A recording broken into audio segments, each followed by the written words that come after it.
नमस्कार दोस्तों, लेडी सत के हैरान कर देने वाले एक बहुत ही अनोखे एपिसोड में आज आप लोगों का फिर से बहुत बहुत स्वागत है। मैं हूं निखिल और आज आप लोगों के सामने भारत के कुछ ऐसे मंदिरों के रहस्य लेके आ गया हूं। भारत के दो ऐसे खौफनाक मंदिरों के किस्से लेके आ गया हूं दोस्तों, जिसे आप लोग सुनेंगे ना तो अपने दांतों तले उंगलियां चबा लेंगे। एक मंदिर तो ऐसा मंदिर है जहां पर विश्वास मानो या ना मानो, भगवान खुद आकर आपके सवालों के जवाब देते हैं। जी हां दोस्तों, ये मंदिर एग्जिस्ट करता है इस दुनिया में, जहां पे आप भगवान से खुद, माता रानी से खुद अपने सवालों के जवाब मांग सकते हैं, हाँ या नहीं में। और दूसरी तरफ मैं एक ऐसे मंदिर के बारे में बताने वाला हूं जो कि राजस्थान में स्थित है। इस मंदिर के बारे में बहुत सारे लोगों ने सुने होंगे, क्योंकि यह मंदिर सीधे सीधे पैरानॉर्मल दुनिया से रिलेट करता है। यह मंदिर कोई और नहीं बल्कि बजरंगबली का मेहंदीपुर में स्थित मेहंदीपुर बालाजी नाम का एक मंदिर है, जहां पर भूतों का मेला लगता है दोस्तों। जी हाँ, बिल्कुल सही सुना आप लोगों ने।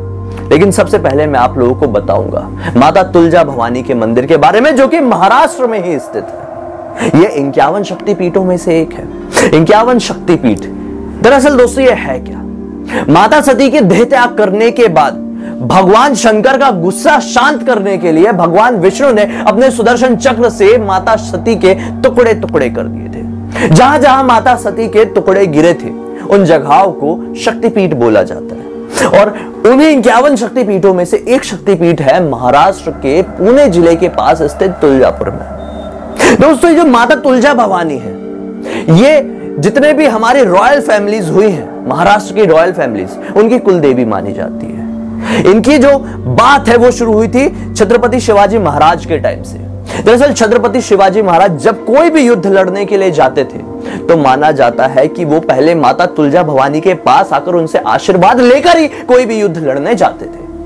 माता तुलजा भवानी का जो चमत्कार था वो यहीं से शुरू हुआ था। जब बहुत दिनों तक ये चलता रहा तो माता शिवाजी महाराज से प्रसन्न होकर उन्हें एक दर्शन देती है, और दर्शन देने के बाद उन्हें एक तलवार भेंट में दे देती है। दोस्तों माता तुलजा भवानी के चमत्कार वहीं से शुरू हुए। माना जाता है कि उसके बाद छत्रपति शिवाजी महाराज रेगुलरली उस मंदिर में विजिट करते थे। उस मंदिर के एंट्रेंस में शिवाजी महाराज को एक पत्थर दिखाई दिया, जिस पत्थर को हाथ लगाकर, सिर्फ नॉर्मली हाथ लगाकर, उन्होंने कुछ मन में जो भी था वो सवाल किए। विश्वास नहीं मानोगे, वो पत्थर अपने डायरेक्शन, अपने फिक्स डायरेक्शन से एक अलग डायरेक्शन में घूमने लगा। महाराज बहुत हैरान हो गए। इसके बाद से शिवाजी महाराज जो कोई भी युद्ध लड़ने के लिए जाते थे तो उसी पत्थर को टच करके अपने होने वाले युद्ध के बारे में जानकारी प्राप्त करते थे। यह मानना है बहुत सारे लोगों का। आज भी माता तुलजा भवानी भोसले परिवार, जो कि महाराष्ट्र का एक रॉयल परिवार है, उनकी कुलदेवी मानी जाती है। दोस्तों इस मंदिर में जो कोई भी इंसान पहुंचता है वो इस मंदिर के एंट्रेंस के आसपास स्थित इस पत्थर से अपने सवालों के जवाब जरूर मांगता है। विश्वास मानो या ना मानो दोस्तों, इस पत्थर के सामने लाइनें लगी रहती है लोगों की। इस पत्थर के ऊपर एक सिक्का रख के आपको अपनी बॉडी बिल्कुल फ्रीली छोड़ के बस इस पत्थर को इस तरह से टच करना पड़ता है अपने दोनों हाथों से। मन में सवाल पूछो, अगर पत्थर लेफ्ट तरफ घूम गया तो आपके सवाल का जवाब है ना, और अगर पत्थर राइट तरफ घूमा तो आपके सवाल का जवाब है हाँ। दोस्तों इसी तरह के सवालों के जवाब मांगने के लिए ना जाने कितने सारे लोग वहां पर पहुंचते हैं। बड़े बड़े साइंटिस्ट लोगों ने भी रिसर्च की इस जगह पर, और फिर बोलते हैं कि शायद नीचे जब पत्थर के ऊपर तेल चढ़ाया जाता हो गया, कुछ चीजें चढ़ाई जाती होगी, उस वजह से ये जो पत्थर है और जो नीचे की सतह है उसमें चिकनाई आ जाती है, और इसी वजह से पत्थर डायरेक्शन में घूमता है। लेकिन ये कैसे पॉसिबल है दोस्तों? कभी कभी पत्थर घूमता ही नहीं है। पत्थर नहीं घूमता है इसका मतलब यह है कि आपके सवाल का जवाब आने में अभी कुछ समय और लगेगा, मेहनत करते रहो। लेकिन कभी पत्थर लेफ्ट में क्यों घूमता है? अगर फॉर एग्जाम्पल मैंने कोई एक सवाल पूछा जिसका मेरे सबकॉन्शियस माइंड को मालूम है कि जवाब ना होना चाहिए, लेकिन फिर भी अगर पत्थर राइट की तरफ घूम रहा है तो यह काम मेरे सबकॉन्शियस माइंड की वजह से मेरे शरीर का तो नहीं हुआ, तो फिर पत्थर राइट साइड में कैसे घूमा? इस सवाल का जवाब आज तक कोई भी साइंटिस्ट नहीं दे पाया है। जब बहुत सारे लोगों ने उस पत्थर और उस जमीन की सतह के बीच में चेक करने की कोशिश की है तो वहां पे तो कोई चिकनाई होती ही नहीं है। बल्कि खुरदुरा पत्थर है, खुरदुरी जमीन है, फिर भी ना जाने कैसे इतना भारी पत्थर जो एक आम इंसान अपने दोनों हाथों का पूरा जोर लगा के भी बस थोड़ा सा ही उठा पाए, वो सिर्फ टच करने मात्र से कैसे अलग अलग डायरेक्शन में घूम जाता है, ये मेरे समझ में नहीं आया। ये मंदिर मैं खुद विजिट करने वाला हूं, मैं खुद इतना ज्यादा हैरान हुआ इसके बारे में सुनकर कि आप लोग विश्वास नहीं करेंगे। दरअसल इसकी जानकारी, इसकी खबर मुझे बचपन में ही मिली थी। एक सीरियल आया हुआ करता था स्टार 1 में, मानो या ना मानो नाम का। उस सीरियल में भी इस मंदिर के बारे में जिक्र किया गया था और पता नहीं कैसे इसे चमत्कार कहें कि क्या कहें। मैं उस मंदिर का नाम भूल गया था, मैं सब कुछ भूल गया था, बस हल्का हल्का सा मुझे ब्लरी टाइप का याद था कि हाँ, कुछ ऐसा मंदिर एग्जिस्ट करता है दुनिया में जहां पे सवालों के जवाब मिलते हैं। लेकिन चमत्कार ऐसा हुआ कि मैं एक दिन अपना मोबाइल चला रहा था और अचानक से इस मंदिर के बारे में मुझे एक थंबनेल दिखाई दिया। मैंने ओपन करके देखा, ये वही था। मुझे बचपन की वो सारी बातें याद आ गई जो टीवी में दिखाई गई थी। इस मंदिर को ना जाने कितने बड़े बड़े न्यूज चैनल्स ने कवर भी किया है। वहां पर खड़े रहकर दिनों दिन तक कई सारे लोगों से सवाल जवाब किए। खुद वहां पे रिपोर्टर्स ने जाके उस पत्थर से सवाल किए हैं, कैमरे से सब कुछ कवर किया है।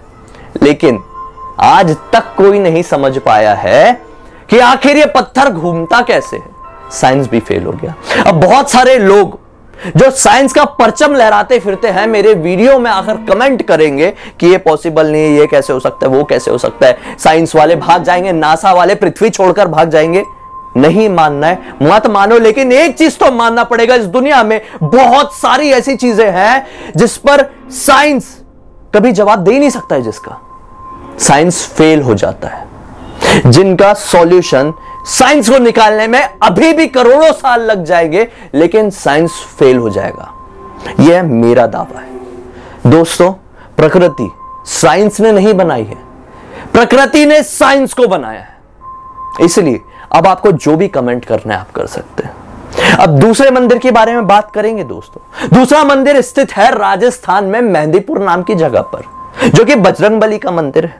इस मंदिर में रोज शाम को बहुत सारे लोगों का तांता लग जाता है। ऐसे लोग जो नॉर्मल नहीं है, बल्कि जिनके अंदर भूत प्रेत आए हुए हैं। अब आप लोग फिर से साइंस का परचम लहराएंगे, लेकिन बिहेवियर तो करते होंगे ना। भले उनके शरीर में भूत नहीं आता, चलो मान लिया, उनको कोई मेंटल डिसऑर्डर तो है ना, डॉक्टर ठीक नहीं कर पाए तभी तो वो लोग यहां पर पहुंचे हैं ना। अब बताता हूं क्या होता है। जैसे इस मंदिर में बजरंगबली की आरती शुरू की जाती है, वैसे ही ये लोग अपना आपा खो देते हैं, पागल हो जाते हैं, अजीब सा रिएक्ट करने लगते हैं, और मंदिर की आरती खत्म होने के बाद वो लोग बिल्कुल नॉर्मल हो जाते हैं। अब क्या हुआ? अब ये कैसे नॉर्मल हो गए, मुझे बताइए आप लोग। ये डॉक्टर क्यों नहीं कर पाता है कि कोई भी पागल इंसान हॉस्पिटल जाता है, ऐसा इंसान जिसके शरीर में भूत आया हुआ है, और जो साइंस को मानने वाले लोग हैं वो बोलते हैं कि नहीं, भूत वूत तो कुछ नहीं होता है, और उसके शरीर में अगर कुछ पागलपन आया उनके हिसाब से, और वो हॉस्पिटल जाता है और हॉस्पिटल से निकलते से वो ठीक हो जाता है। ऐसा क्यों नहीं होता है? लेकिन वो मंदिर में जाता है, आरती सुनता है, और फिर आरती सुनकर बाहर निकलता है और पूरा ठीक हो जाता है। ये कैसे पॉसिबल है? मुझे ये बता दो कमेंट सेक्शन में, फिर जो बोलना है बोलो। दोस्तों, माना जाता है कि इस मंदिर में जाने के बाद कभी भी पीछे पलटकर नहीं देखना चाहिए। क्यों? क्योंकि इस मंदिर से जब आप निकल रहे होंगे तो आपको अपने क्लोज लोगों की ही आवाज सुनाई देगी, जो आपका नाम पुकार रहे होंगे। जैसे फॉर एग्जाम्पल, आप अपने किसी बहन या भाई के साथ गए हुए हैं जो आपके बाजू में ही चल रहे हैं, भीड़ भाड़ के कारण आपकी नजर नहीं गई कि वो हमारे साथ ही चल रहे हैं। अचानक से आपको आपके पीछे से आपके भाई या बहन की आवाज आएगी, और जैसे ही आपने पलट के देखे तो बस खेल खत्म। आपके शरीर में एक भूत प्रवेश कर लेगा। यहां पे जो भटकने वाली आत्माएं होती है, उनकी यही चाल होती है, लोगों के नाम से उन्हें पुकारना, और वो आवाज भी ऐसी निकालेंगे जो उनके करीबी रिश्तेदार की होगी, जो उनके साथ मंदिर विजिट कर रहा होगा, और फिर वो भटकती हुई आत्मा आपके शरीर के अंदर प्रवेश कर लेगी। इस मंदिर को भी ना जाने कितने सारे रिसर्चर्स ने कवर किया है, पैरानॉर्मल एक्सपर्ट्स ने कवर किया है, फिर आखिर में मान गए कि इस मंदिर में सचमुच में कुछ ऐसा है जिसे कोई नहीं समझ सकता। दोस्तों, मेहंदीपुर बालाजी नाम याद रख लीजिए। अगर जिंदगी में कोई भी परेशानी है जो पैरानॉर्मल दुनिया से जुड़ी हुई है, आपको ऐसा लगता है कि डॉक्टर उसका सॉल्यूशन नहीं निकाल पा रहा है, साइंस पर विश्वास करके देख लिया, साइंस हार गया, तो आप जरूर एक बार इस मंदिर में विजिट करिए, वो परेशानी जरूर ठीक हो जाएगी। लेकिन जो सावधानी मैंने आप लोगों को बताया हूं वो आप लोगों को बरतना पड़ेगा, वरना आप मंदिर जाएंगे किसी और काम के लिए और कोई और मुसीबत अपने घर पे लेके आ जाएंगे और फिर मेरा नाम बदनाम करेंगे। खैर, मैं किसी भी तरह के अंधविश्वास को बढ़ावा नहीं देना चाहता। मैं सिर्फ और सिर्फ आप लोगों को ऐसी ही बातें बताता हूं जो इंटरनेट के माध्यम से, जो आप लोगों के माध्यम से ही मुझे मिलती है। जो लोग मुझे मेल्स करते हैं, जो लोग मुझे इंस्टाग्राम में डीएम करते हैं, और वही चीजों को मैं इंटरनेट में रिसर्च करता हूं, दुनिया भर के वीडियोस देखता हूं, दुनिया भर की किताबें पढ़ता हूं, दुनिया भर की वेबसाइट्स में रिसर्च करता हूं, उसके बाद ही मैं वीडियो बनाता हूं और फिर भी मैं बदनाम।